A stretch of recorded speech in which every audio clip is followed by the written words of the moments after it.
Hey everyone, welcome to another installment of Harry Potter Theory.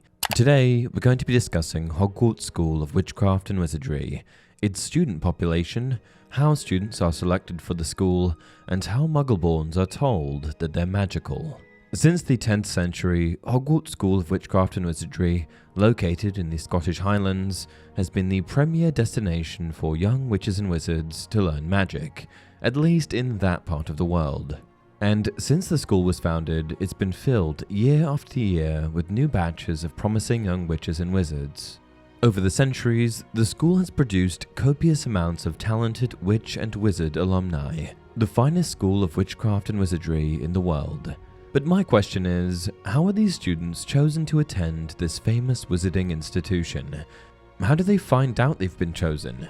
We know they get an acceptance letter, but who decides that their name gets put on that letter? And how does this process differ for muggle-borns, young witches and wizards with no prior knowledge of the vast wizarding world? Students who come from a magical background are most likely already somewhat privy to Hogwarts, as it's likely that someone in their family attended Hogwarts before them. This makes the delivery of their acceptance letter less surprising. However, the families of muggle-borns would have no concept of magic at all, i.e. Hermione, and that is why there are different procedures for different types of students. But one thing that's universal for all students is how they are chosen for the school. Enter the Quill of Acceptance. In a small locked tower, never visited by any student at Hogwarts, sits an ancient book that has not been touched by human hands since the four founders placed it there on completion of the castle. Beside the book, which is bound in peeling black dragonhide, stands a small silver ink pot, and from this protrudes a long, faded quill. These are the Quill of Acceptance and the Book of Admittance, and they constitute the only process by which students are selected for Hogwarts School of Witchcraft and Wizardry. The book and quill were put in place by the founders of Hogwarts to aid with and automate the Hogwarts selection process. They knew that for centuries they would need students to be selected for the school, and there's no way that they would be able to manage it manually. One of the main parameters put in place for detecting students is as follows. At the precise moment that a child first exhibits signs of magic, the quill, which is believed to have been taken from an augury, floats up out of its inkpot and attempts to inscribe the name of that child upon the pages of the book. This means that as soon as a child shows any form of magic, it is immediately set in writing that they are a magical being. No child would be able to perform magic, undetected, without this magical book and quill taking note of it. And how exactly this quill operates is anyone's guess.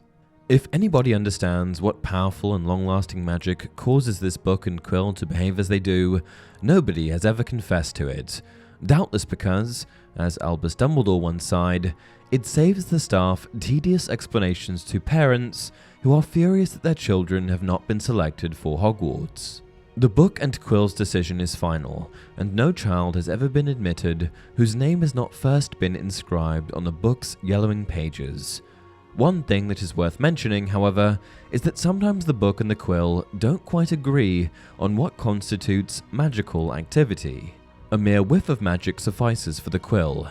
The book, however, will often snap shut, refusing to be written upon until it receives sufficiently dramatic evidence of magical ability. In the case of Neville Longbottom, for instance, the quill was eager to write his name in the book right at his birth.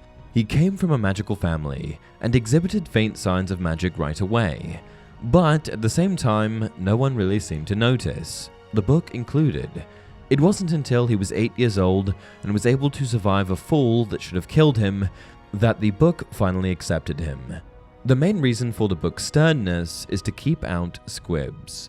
Non-magic children born to witches and wizards occasionally have some small, residual aura of magic about them due to their parents. But once their parents' magic has worn off them, it becomes clear that they will never have the ability to perform spells.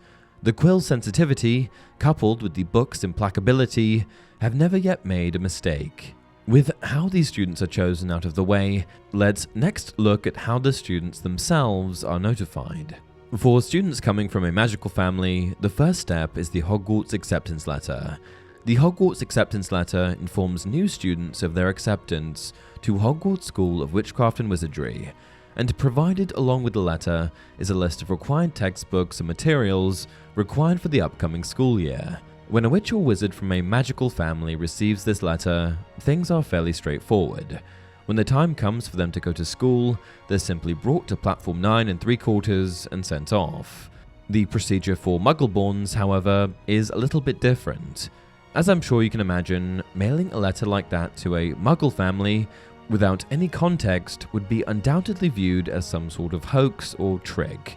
To remedy this, Hogwarts letters sent to muggle-born students are hand-delivered by a member of staff.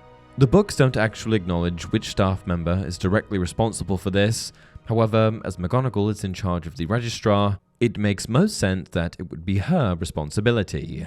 Prospective muggle-born students end up with the same letter as everyone else. It's just how it's delivered that differs. By visiting, it allows the staff member to explain the unique nature of their child's magical abilities, as well as provide the family with an opportunity to ask questions. I know I'd have a few. I can't even begin to imagine how difficult it would be to explain magic to a muggle, a real monster of a task. However, if it's going to be anyone, I think that either Dumbledore or McGonagall would be most convincing. Hermione Granger discusses her reaction to the news in the books. Nobody in my family's magic at all.